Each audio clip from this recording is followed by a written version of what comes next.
I directed this play a couple of times, and I always felt like it had something underneath it that needed to lift it out into the audience. I love the play, but I'd never seen it quite reach the audience to the extent that I thought it could. At the same time, I'd met Josh up in Milwaukee. I went to see a production of Measure for Measure up in a little Shakespeare theater in Milwaukee, and 2/3 the way through the play, you remember the character Mariana suddenly appears, and she's singing this beautiful song, and I'm suddenly thumbing through the program and thinking, I don't remember Cole Porter writing music for Shakespeare. Who wrote this amazing song? I walk out into the lobby at intermission and said to after the show actually, and said to the director, who wrote this song? And Josh actually intervened, and he said, I did. And I said, oh, that's interesting. Tell me about yourself musically. And then an hour later, after he'd finished telling me about himself, I had a sense that I was standing in the presence of genius. So I invited him down to work with us in Chicago, and I had a sense, I knew that there was something about Candida that could sing, and we started having very, very light conversations about it, and I thought he'd done some musical composition for me, and I thought this would be a nice, light, effervescent English drawing room comedy. This might be a way to just sort of gently carry it into a more engaged interaction with the audience. And Josh said, yeah, after reading the play, I really want to just strap the audience down and put them through the ringer and sock it to them by the end. And I said, yeah, and funny too, right? This could be funny. And actually, I think what we've sort of ended up with is a nice hybrid between these two wonderful ideas.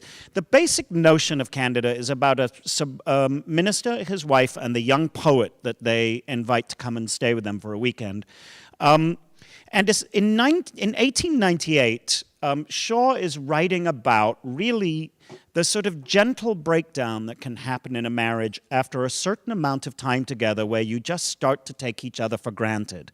Where the marriage is in crisis but not really in crisis, if that makes sense. We've all been there, I think, where we're in a loving relationship but something needs to shift and change in order to take it to the next level.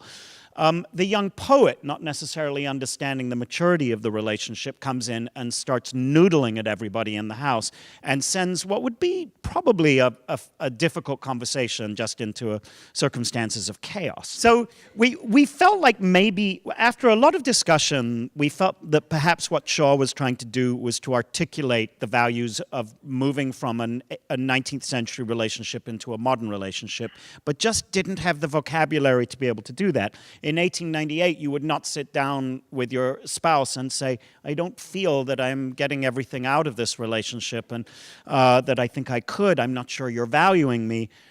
These kinds of, this vocabulary didn't exist. So we thought by putting music into it, we would be able to bring the vocabulary that isn't present in the play into a contemporary sensibility. And I think really there's only one composer who could have done that in my estimation with this play, and that's Josh Schmidt. I think Shaw's text is actually quite lyrical. This play, in deference to Pygmalion, is much different in its tone and its modality. It's a 3-act play, whereas Pygmalion was 5. Pygmalion being, of course, adapted into My Fair Lady. It all takes place in one room, which is very unusual in Shaw's writing. I think maybe 1 or 2 other plays take place in one room in Shaw's writing. So that's unusual. It's sort of got me thinking into late 19th, early 20th century small salon chamber music concerts. And since this basically takes place in the office or the library of the character Morel, that was my departure. That would be once Austen had decided to excise one of the characters of the play, when he said originally just set the whole thing to music. After he cut one whole character and then figured out how to deal with that, it became a piece for a quartet of musicians and 5 actors. And very much an ensemble piece in that. manner. As you say, Rick, I think the fascinating challenge about putting together a musical is not that you're just in collaboration with a playwright, which of course you've done many times in terms of your development of new work, but you're in collaboration with, in this case, a dead playwright, a living playwright, a lyricist, and a composer. And in my case, I think I served perhaps more actively than perhaps a director might on other projects, other new musicals, a dramaturg trying to advocate for the dead playwright. So needless to say, we went round in circles an enormous amount. We're even coming back right now to discussions about the material that arguments we thought we'd resolved that now have come back to the table again, not the least of which being that we've reordered the text because we think it needs a better integration with the audience. The structure of a musical is the most elusive thing for anybody working in this medium, because musicals are not edited like films, they're constructed. They're constructed, and you move around, you can move around huge chunks of things, but editing and tweaking even a few words or a few sentences can alter the whole structure of the show. The play is called Candida. It's named after, the title character is on stage far less than the two men arguing about her. And the musical even takes her name and demotes her to a minister's wife.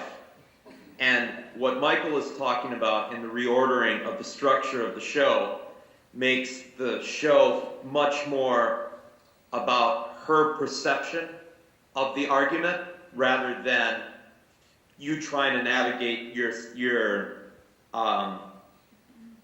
allegiances between two men competing over the same woman. That's the event, but now these sort of restructurings of things have made it much more play about her experience, which has always been the very tough thing to get from the play because she has so little stage time compared to the other characters.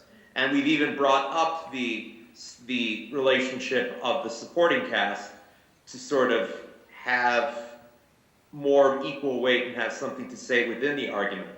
So these are very difficult things in all musicals, is getting the right structure and the right order of events, no matter what the source text is, in order to communicate what we want to say.